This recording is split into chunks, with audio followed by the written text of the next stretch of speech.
Almost a year ago we made a small video on this channel, and today we've decided to bring it back. A small mini-series where we tell you about some car brands that have ventured into the world of Formula 1, believing their brand's prestige and wealth would make dominating Formula 1 effortless. But when they arrived, they ran into a huge wall where the brand in question turned into Logan Sargent, and it crashed straight into the wall, leaving behind a mark of absolute disappointment. And just like what happened with Lamborghini, Bugatti or Peugeot, which were the stories we told you about in the previous episode, this time we'll tell you about 3 other brands that also bet on Formula 1 but ended up crashing even harder than Nicholas Latifi. So ladies and gentlemen, without further ado, welcome to Volume 2 of Automotive Brands that failed in Formula 1. Thinking about Japanese brands might make many people think of companies like Honda, Nissan, Mazda, and many other Japanese automotive giants. However, the first story in this list is about a brand that you've probably seen on motorcycles, stereos, pianos, and you could even say on a car or two. They only made one, that's true, although it never went beyond being a prototype. But ladies and gentlemen, Yamaha is a Japanese company founded in 1887 by Torakusu Yamaha, which actually started out as a company dedicated to making musical instruments. And its history goes from pianos to propellers. For World War II airplanes to motorcycles, bicycles, boats, in short, Yamaha is a very well-known company all over this planet.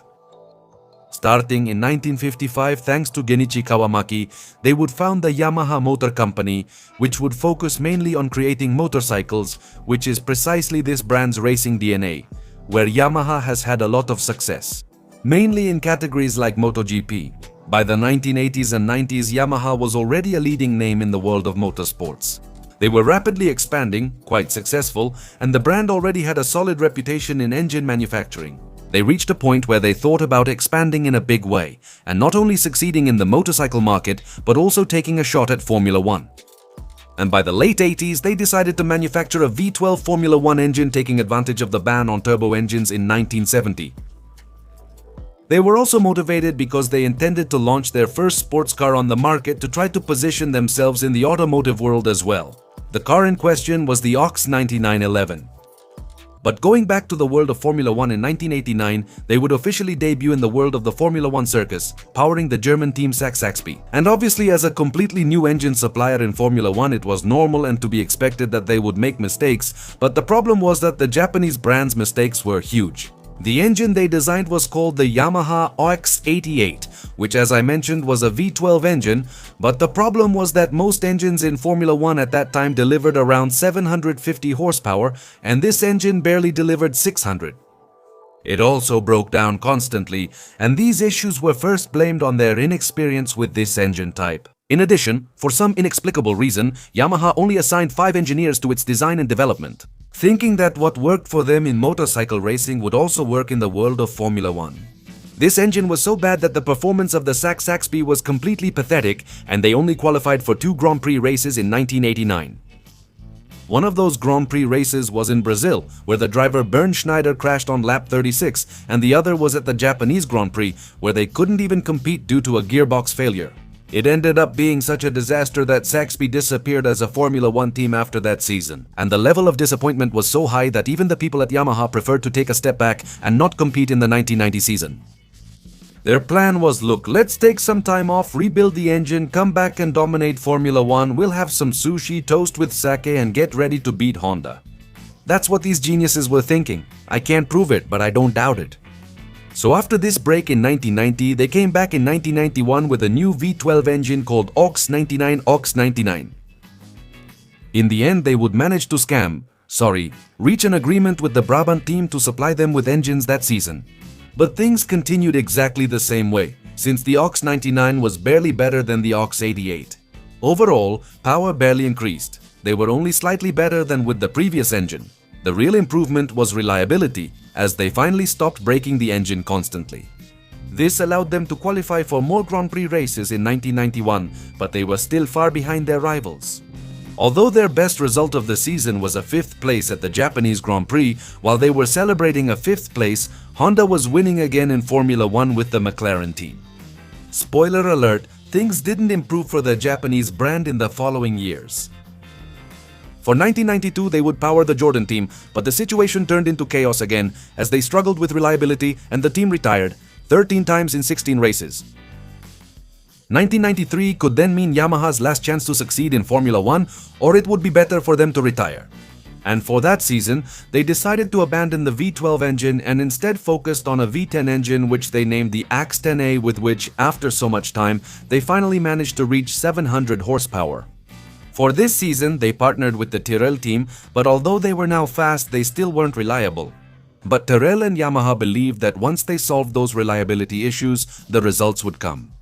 And yes, in 1994, Formula 1 history returned. There was an increase in competitiveness that even allowed them to score points again, and Formula 1 became more interesting again. Formula 1 returned at the 1994 Spanish Grand Prix that season.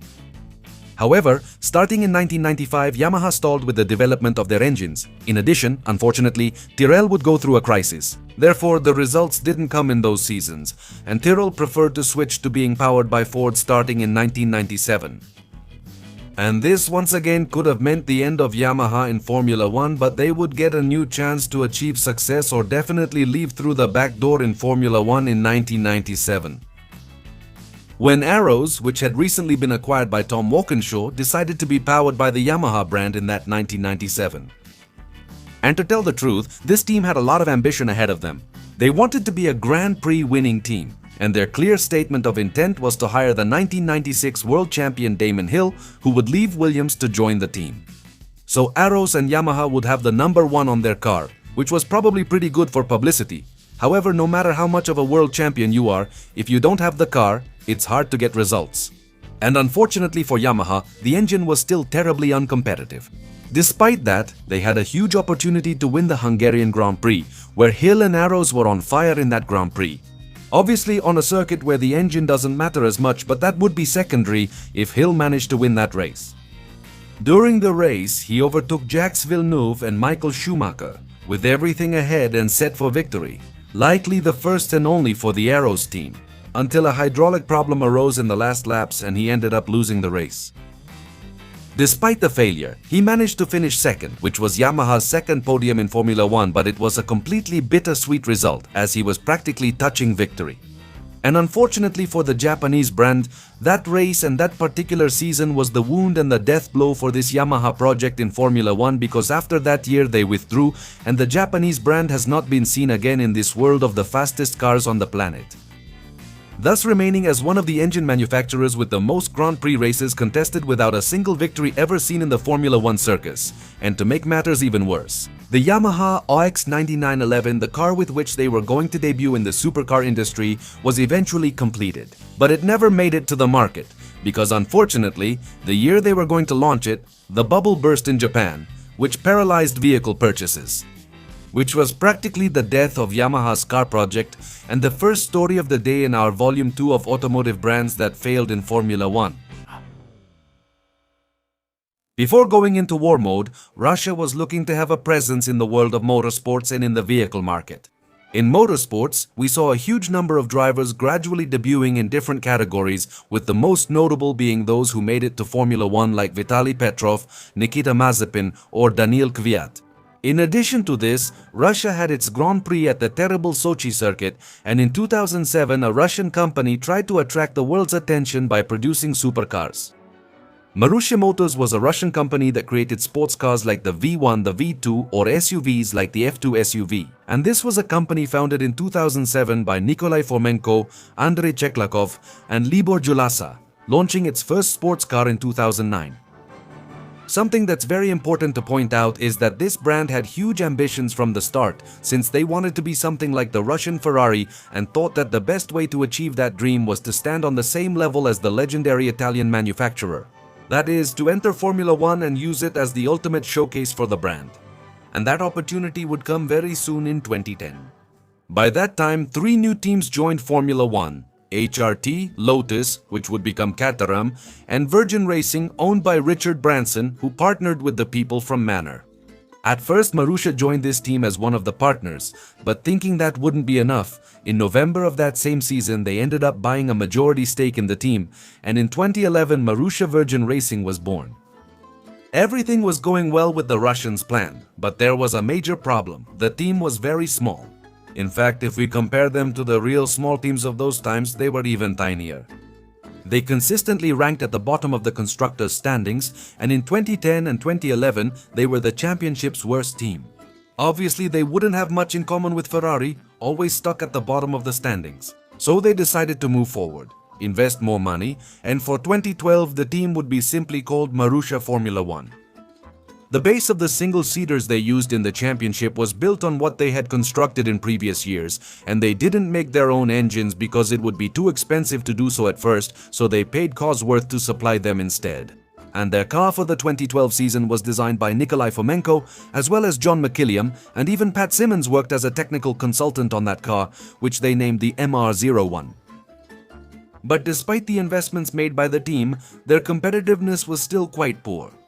Their only rivals were the usual ones, the same ones who had debuted alongside them in 2010, never being able to get close to the midfield teams. And their best result that season was a 12th place at the Singapore Grand Prix.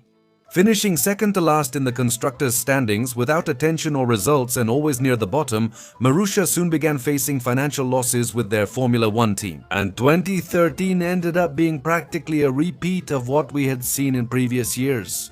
They didn't score a single point, and in fact they finished second to last in the standings again. 2014 didn't seem promising for the Russian brand as it cut ties with the team at the end of 2013. Marussia soon disappeared due to financial issues and disagreements with the Russian government.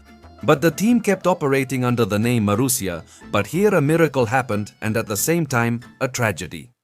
For this season, they had Jules Bianchi, the Ferrari protege, and the Briton Max Chilton as their drivers. And at the Monaco Grand Prix, Bianchi accomplished the titanic feat of putting his car in 9th position, earning the team's first and only points in its Formula One history. But unfortunately, at the Japanese Grand Prix that season, Bianchi had an accident that would cost him his life when he lost control of his car and crashed into a crane that was on the track, removing another single-seater. This upset the team, especially since the press blamed Marussia and speculated about the team's role in the accident that would claim the young French driver's life a year later.